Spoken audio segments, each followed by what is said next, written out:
We are grateful that every one of you is here tonight. And we have family of Jim and Pat's here.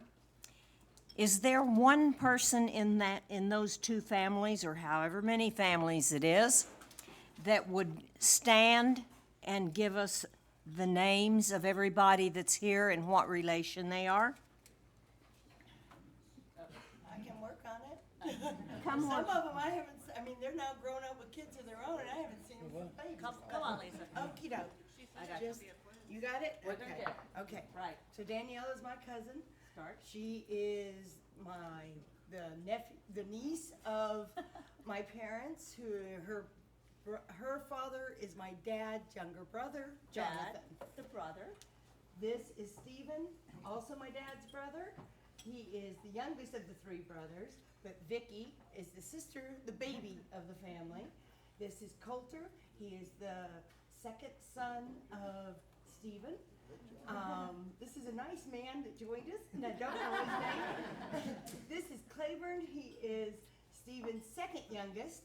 This is Keith, who is the husband of Vicky and the father of their beautiful clan who could not make it today. Kay is Stephen's wife and the mother of Claiborne and the grandmother to Blair. Thank you. Almost got it. All right. Okay, Helen. Jonathan, my dad's second in line brother, Daddy, who was the eldest. This is Andy, who is the son of Frank, who is my mother's baby brother. This is Ashley, who is the niece of my mom. She had one. My mom has a sister, Mary, that could not make it. And this is Mike, her husband. And is that most of the family? Okay. That's extemporaneous, I think you did. I know, Danielle. So everybody says, okay, I think we got it. There were a few who couldn't make it because of health reasons, my husband being included. But I'm so pleased all of you did. Thank you. Yes. All right. Thank you, Lisa. Thank you, Lisa.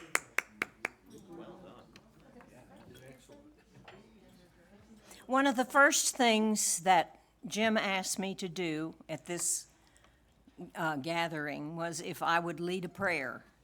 And so in order to do that, I want to make the atmosphere a little bit different than what it is right this moment. So would someone at your table, there is a candle lighter? Yes, you've got it. Someone at the table, light all the little candles at the table, at your table.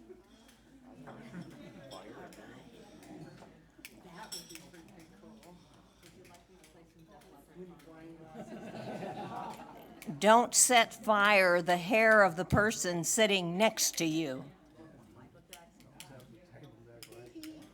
No, clicker's not working. Just light one for each person.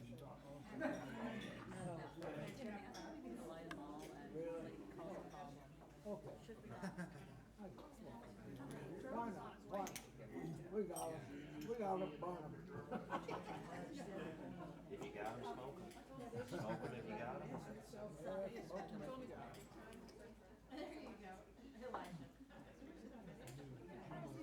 That's why I say you're doing an excellent job. I'm not usually allowed to play with plans. What? No grilling outside? Electric grill. Burn that.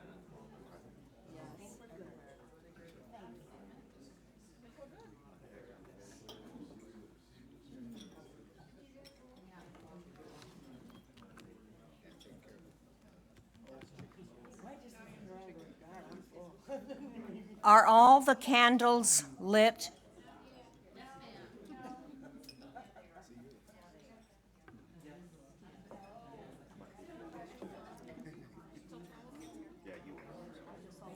You're good? You, no.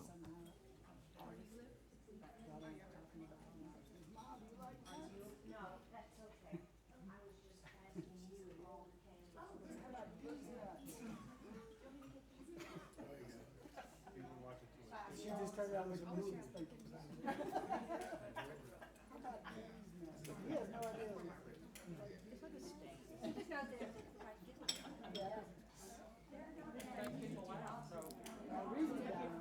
I really think that we could get into a different mood if we dimmed the lights, but I'm not going to do it because I'm old now and I probably would stumble on something. So we're going to leave it as is for now. If you would, bow your head and I will lead you in prayer.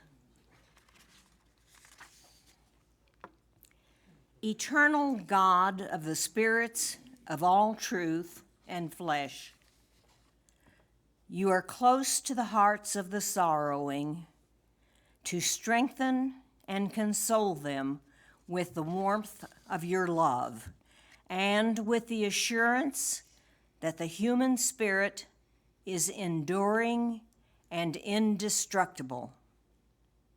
We pray for perfect peace for those whose lives have ended. So do we ask you to give comfort and courage to the living. May the knowledge of your nearness be our strength, O God, for you are with us at all times, in joy and sorrow, in light and darkness, in life and death. O God, healer of the brokenhearted, grant consolation to those who mourn. Give them strength and courage in the time of their grief, and restore to them a sense of life's goodness. Fill them with love that they may serve you with a whole heart, and let them soon know peace. Amen.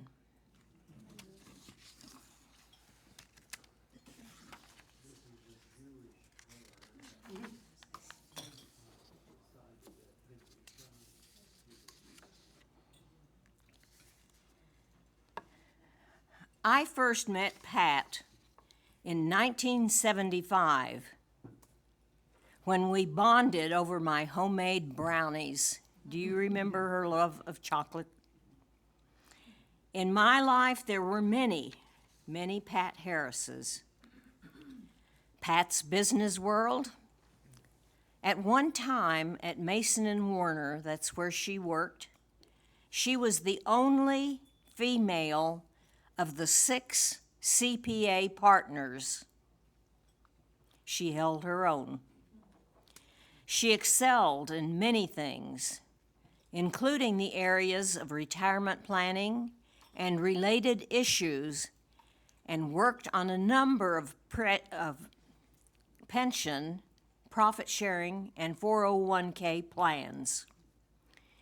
Many of her clients were in the medical profession, where she earned the respect of physicians and others. The clients cherished her. She was fun to work with. She was very helpful, and she was very kind to everyone.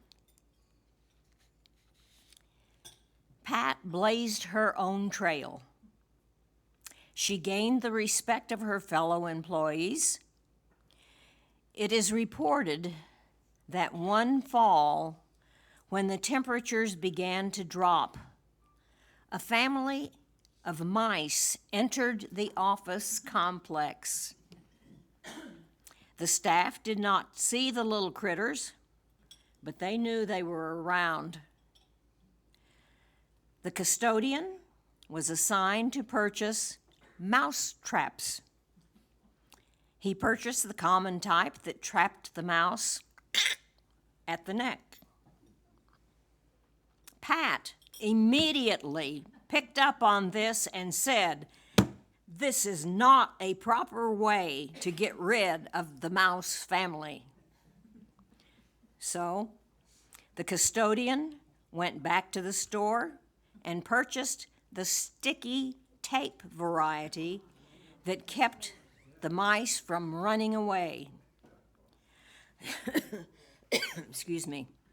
Once all of the mice were stuck where they were relocated to a proper environment and released from their entrapment. Yay for Pat. She blazed her own path. Philanthropic Pat. Executive Women's Forum was one of her several philanthropic endeavors. She served in leadership positions in that organization, where they focused on education and relationships with other women in the Lubbock business world. Members also raised funds to provide shelter and food and other essentials for less fortunate females. There were also scholarship funds for females entering the CPA realm. The American Indian Scholarship Fund was another one of her philanthropies. Pat's generous gifts were to help indigenous Americans take advantage of aid to study at the university level. Animal welfare Pat. She supports the Elephant Sanctuary in Tennessee, which provides a refuge to formerly captive elephants. It is this nation's largest sanctuary for used and retired elephants. She supports Tiger Haven, a no-kill shelter for all species of big cats, that in Tyler, Texas. They have no other place to go. These cats have been rescued from abusive situations and are in danger of being destroyed. She also supports the Gorilla Foundation, a nonprofit organization dedicated to the preservation, the protection, and well-being of the great apes through research and education. Great apes conservation, care, and understanding is better known today through Coco the gorilla. If you look on the internet, you'll find pictures of Coco.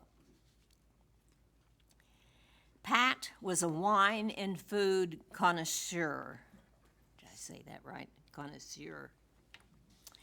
One of her favorite activities with participating in the Enophilists, the wine and food tasting group that originally consisted of 7 couples.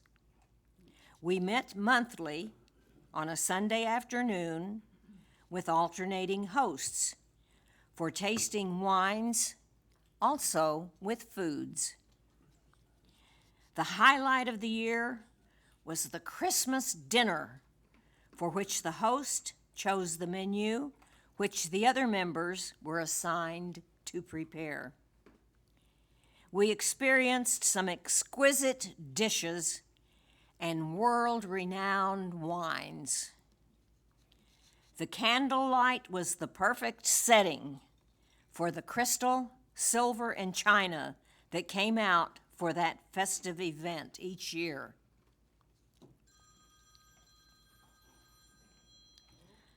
One of Pat's special dishes was Creole deviled oysters.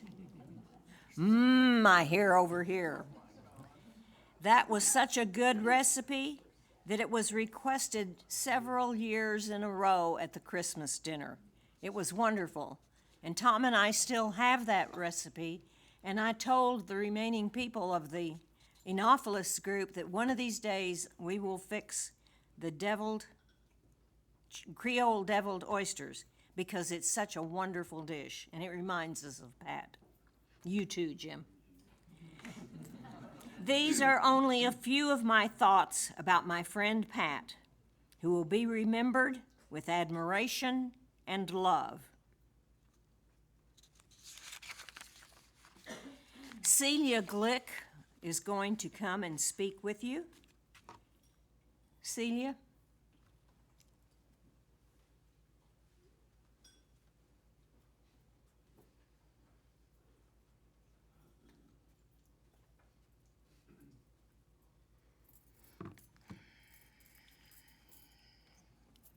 Testing, 1, 2, 3. First of all, hello everyone, and thank you for coming and joining us in this celebration of life of Pat Harris, who was one of my very, very good friends. In our lives, we encounter people that become true lifelong friends. Pat Harris was such a friend. I want to share a few remembrances about Pat and our friendship. Pat, Jim, and Lisa moved to Lubbock in 1975. Our husbands worked together at Texas Tech, and our families started getting together for wine dinners. As you may know, many new restaurants in Lubbock open and close within a few years. If you're out of town, you know this about Lubbock, that you better, if you have a new restaurant in town, you better go fast. If the reviews are good, you go right away, because otherwise gradually it fades away and you missed out. So we made sure, and Pat was really good at finding the wonderful restaurants with good food. Particularly French and Italian restaurants, they were our favorites. We also started visiting wineries in the area, such as Llano Estacado Winery, McPherson's, and Caprock. If you know anything about the wineries in Lubbock, my husband and Jim and Tom Musiak, Tom is over here, they all three worked in landscape architecture. They were professors at Texas Tech, but they knew the two professors that started Llano Estacado, and basically they started the wine industry in Lubbock and in Texas, basically, is what I understand. So anyway, so we started, Pat and Jim and Art and I, we would go to these different wineries and different clubs and just enjoyed, had many tours. We were in pursuit of learning about the vineyards, about the grapes, and about wine making. Of course, if you know Pat loved her red wines, especially the Cabernets. But if you offered her if there wasn't any red, she would go ahead and drink a white wine too. So she just loved her wines. In fact, a funny story that she and I shared many times when it was just Jim and Pat and Art and I, she and I would arrange it so she and I could sit together, and Art and Jim would sit together. We made sure they sat together because they were more involved in discussing grapevine, soil conditions, the chemistry of winemaking, etc. So Pat and I would discuss other things. We just didn't want to partake in what they were discussing. I will miss Pat in these get-togethers and these events. If you have good friends and you do things with your friends, it kind of leaves a hole in your heart. And so that's the way I feel about Pat. When Jim notified us that Pat had passed away, it was really a shock and a surprise. And although that was a selfish way of my thinking, because particularly I'm sure that family is aware that Pat's health, she struggled the last couple of years of her life.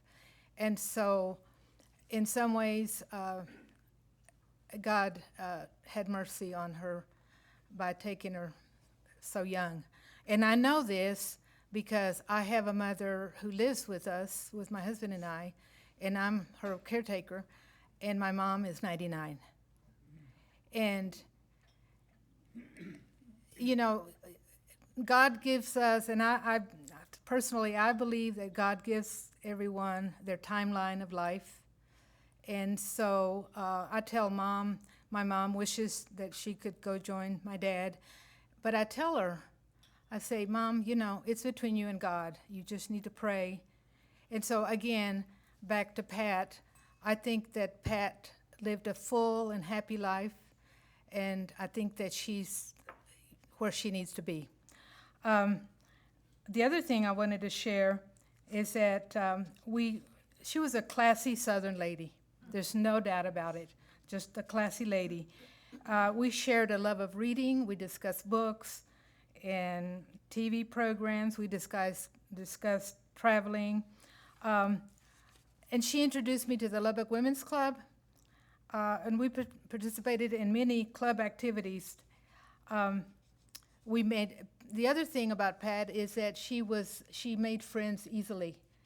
And so she just really, we didn't know when we would see another couple that would join us, because Pat had met somebody else, and she invited them to join us, and so she was just very friendly. She loved to help people. She loved her pets, her kitties, her little kittens, and I would, another story, every time we would get together, I'm going to say probably every month or so, I would ask her, okay, Pat, how many inside cats do you have? How many outdoor cats do you have? Because she never had the same count. She was always adopting cats. And so, excuse me. I will miss my friend and pray that she's at peace. One last remembrance that I have is that early on in our friendship and that our families had, we were involved with the garden clubs of Lubbock, and actually she and I started an auxiliary club for growing African violets. So these are just some of the remembrances I have of Pat.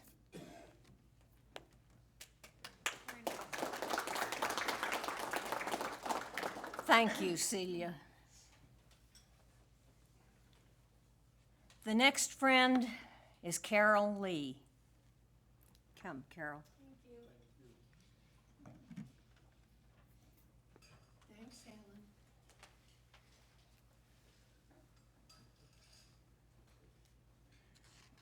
Tell them who you are and how you know. Okay, first I want to thank Jim for asking me to speak. I've known Pat for many years, and I didn't intend to write down what I was going to read tonight, but I've had a very stressful day. The person who made the Wildlife Center possible was Dr. Lewis Mitchell. He was an anesthesiologist here for many years. He is in Baylor Scott and White ICU for the last 12 days. And my son is with him, but he made the center possible and bought that property to get the animals out of the house.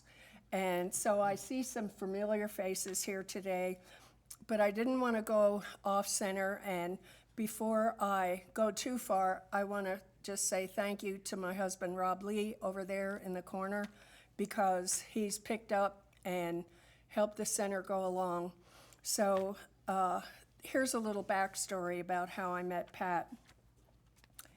I moved to Lubbock with my former husband in June 1981, had a daughter in high school and two sons, 11 and 5.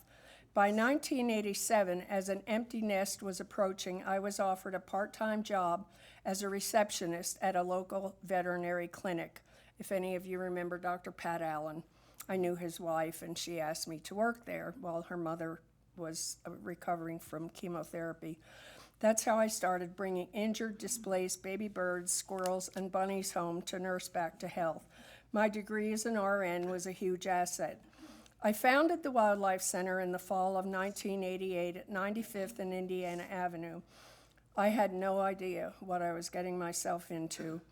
I ultimately applied for and got state and federal permits to rehabilitate wildlife and later to do wildlife education in Lubbock schools. My former husband's medical group of anesthesiologists dealt with Mason Warner and Company, and early on the advice of Jimmy Mason, I was encouraged to start the application process for a 501c3 tax-exempt nonprofit organization status for the center. I started it. Meanwhile, one Saturday afternoon, I was alone at the center, and a nice man brought me an injured park duck. He was interested in what I was doing, asked some questions, and upon leaving said, "If you contact my partner, I bet he will help you incorporate." His associate was Lubbock attorney Ed Price. Ed did help me, so our organization could be incorporated and be exempt from state and local taxes. That happened in 1992. It was all part of the 501 process. After multiple hurdles over the next, believe it or not, 9 years, our IRS 501c3 determination was finally complete in April 1997 with the help of Mason Warner. And I was on vacation meeting some of Rob's family that year, and Mr. Mason called me while I was on vacation and asked me for one more document. And I said, I have to wait till I get home. I can't give it to you this minute. But he facilitated that, and I will be forever grateful to Jimmy Mason. That status was granted retroactive to our incorporation date in 1992. At every hurdle, I dragged my feet. It was very intimidating. I had to put together a board of directors, have meetings, write bylaws, keep minutes, along with treasurer's reports, plus annual state and federal wildlife reporting. I still cringe thinking about those early days. So next, I gave forming a board of directors some thought over the summer. I learned that our future CPA, Pat Harris, from my former husband, he told me what a nice person Pat was and brought me a contact number. I called Pat probably 2 weeks or a month later because I always procrastinated, but Pat didn't hesitate to say yes, and she would love to serve as our treasurer. Pretty soon, I had invited attorney Ed Price, a banker, president of our local Audubon chapter, a local businessman, a representative from Texas Tech, and 2 physicians to be our board members, and no one said no. Pat and I soon became friends, realizing we had things in common besides the Wildlife Center, a love for animals and cats in particular. Over time, we started having lunch once a month.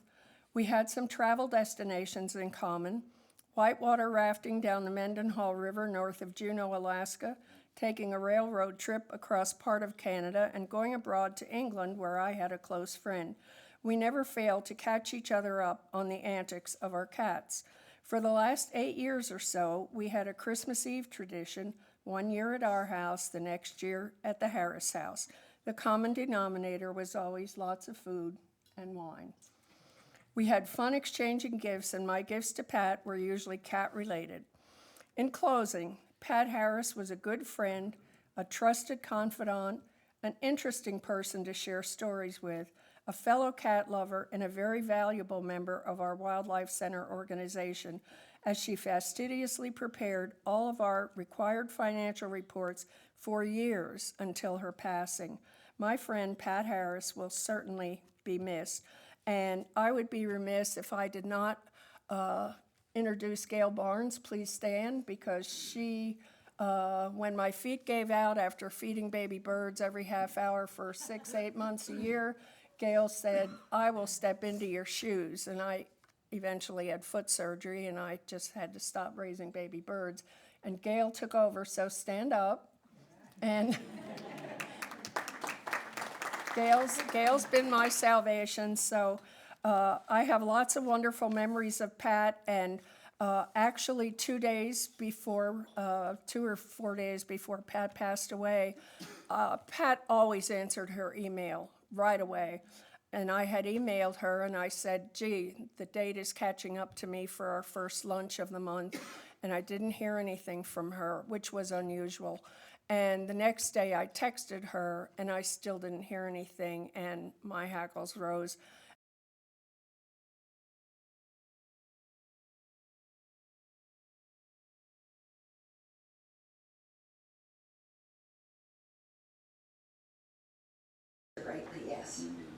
She loved to dance. She loved to travel. She loved music and wine, as we have discussed. She would always be dancing in the kitchen. And even later in life, when scoliosis set in her early 80s, so we're lucky that it took that late, I was like watching her in the kitchen, and she was like, well, the bottom part might not be doing what I want, but the top sure is. And she would have a fabulous time.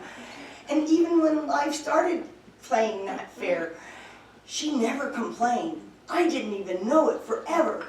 I would come to visit, and she would hide it. You know, it would be like, oh, go out with your dad for the afternoon if she felt she needed. I mean, it was only in this last little over a year that it became to a point where I thought something was up. She wasn't going to admit anything. Now, she wouldn't lie. She would just evade the question. Daddy kind of clued me in, and I'm sorry I didn't know sooner. One thing I have learned in all of this, and oh gosh, regret. All the times you think, oh, I should have hauled it over there. You know, I would call and say, oh, I should come over, and she'd go, it's 103. I go, oh, I'll wait until September. And I shouldn't have waited. So don't. You will regret it.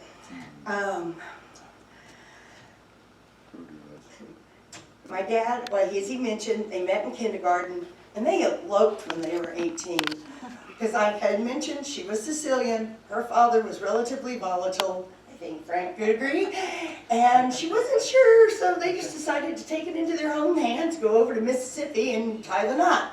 Then they came back to the dorms, didn't tell anybody for a summer that they were even married, living in 2 separate households for the summer.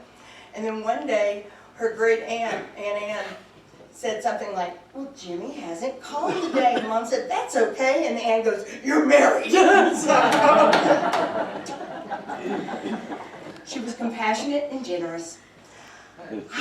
I have a video store. I have the oldest video store in the United States, second oldest in the world. The only reason that is, besides me taking my mother's stubborn straight, is that I mean, let's face it, when was the last video store you were in? But she knew it meant so much to me to be able to do it because I enjoyed it so much. She gave me a stipend so that I couldn't pay myself out of the store. But she was like, but you love this. They love you. I want you to get to do what makes you happy. What more can I want than that you be happy? And so she saw to it that I got to continue doing what I did. And I'm grateful. So my customers, oh gosh. She loved music, like I said. I was surprised, not only the symphony, musicals, any kind of theater. She had season tickets to it all. But imagine my surprise when a few years ago she's like, we have tickets to Elton John. We have tickets to Cher. And I'm just like, all right. One of my true regrets, 2 years ago, Alice Cooper played here. When I was 13, I loved Alice Cooper. So he's the guy with the black makeup and, you know, mascara and carted around dead babies and all of that. So he came to town. She calls me and says, you want to go? I'll buy tickets for the 2 of us. And I laughed. And I was just all I could think of was Alice Cooper looking out in the audience and seeing my 80-year-old mother. But I'm sorry I didn't take her up on it. I really am, because I think we would have had a blast. Oh gosh, I miss her. And really, don't put things off. Oh, one quick thing, great wisdom. I was being a particularly obnoxious 16-year-old and wanted to go do something, and she was telling me I had to go do chores. And I was like, it's one thing when you're old and you like doing that. And she just looked at me and she said, just so you know, you are not you at 20, you at 30, and you at 40. You are you your entire life. And then one day, you walk by a mirror naked and go, oh my God, what the hell happened? I remember that moment, and few things in this world are saying, oh my God, Mother was right. So, as we segue, she loved dance. One of the things she really loved was belly dance. In the late 60s, well, I found this out in 1974. There was, or 75, there was a Halloween parade that the high school theater department had been asked to participate in. I had gone home and said, but I don't have a costume. Well, being around 14, she looked at me and she said, hold on. She went to her closet, dug around, and came out with this beautiful belly dance costume that she had made. She had started belly dancing in like 1968. I mean, this was just for fun. And so at 14, you're just starting to shift, and it was like, I don't have to be a hobo or a gypsy anymore. I get to wear that because it was all the veils, and all hand beaded, and I should have brought it because I do still have it. And she was like, I remember being 14. I remember that was my sultriest time. She goes, I wanted to be Natalie Wood. But she thought, you know, go out and have a good time. And it was great. It was kind of like, well, I don't want to say, it shifted how other people saw you when all of a sudden you showed up in that instead of being the gypsy. So we would like to hopefully, first we're going to have a toast. That's it. My apologies. So we would like first to toast Pat's memory, and we hope you toast often, and thank you. Her birthday is also next Saturday, so please remember again. She died 9/11, so that makes it so you're not going to forget to ever forget. But anyway, Pat, Mamacita, cool cat Pat, I miss you with all my heart. Oh, come and whisper wisdom in my ear. I love you, Mama. Oh, salute everyone, and truly thank you. Salute. And everyone here, thank you. I mean, pretty much if you were invited, she thought highly of you. And thank you for coming. And may we now have our dancers? Oh, all right. I have the pleasure of asking someone at your table, or everyone at your table, you may now extinguish your candle, please.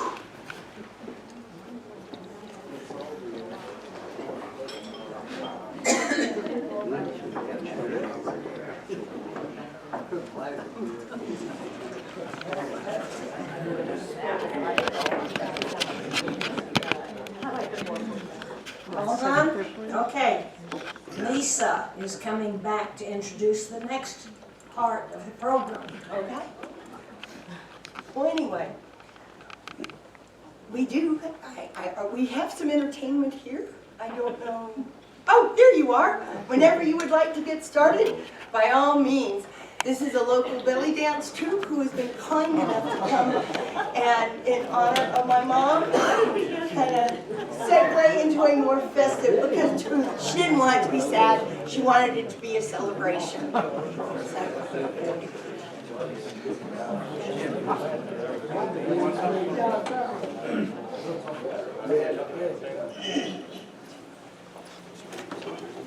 you try one of those candies?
another little bit of interest here. On each table, you will see a cat. Those came from Pat and Jim's menagerie. Jim hauled all the cats up here yesterday or today, yes. And so those are very dear creatures in their house. So and they're all different. So walk around and admire those cats, and you'll see a big smile on Jim's face. Oh, she'd like to say something. Yes. Lisa, the next one down.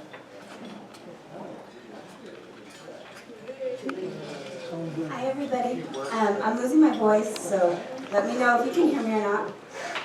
My name is Lisa Thompson, and in September of 2018, I moved here from Houston, Texas, for a man, and I happened to become the tenant of Mr. and Mrs. Harris.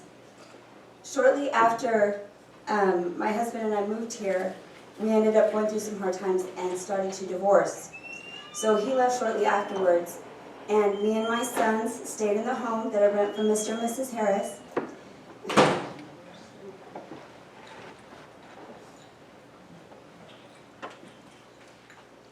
I'm supposed to be happy.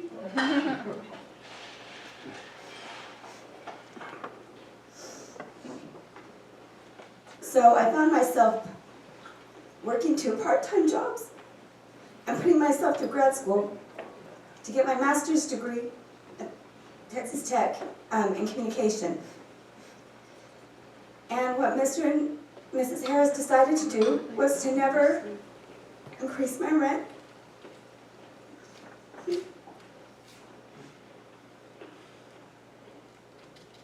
So that my boys could go to the same elementary school for their entire time.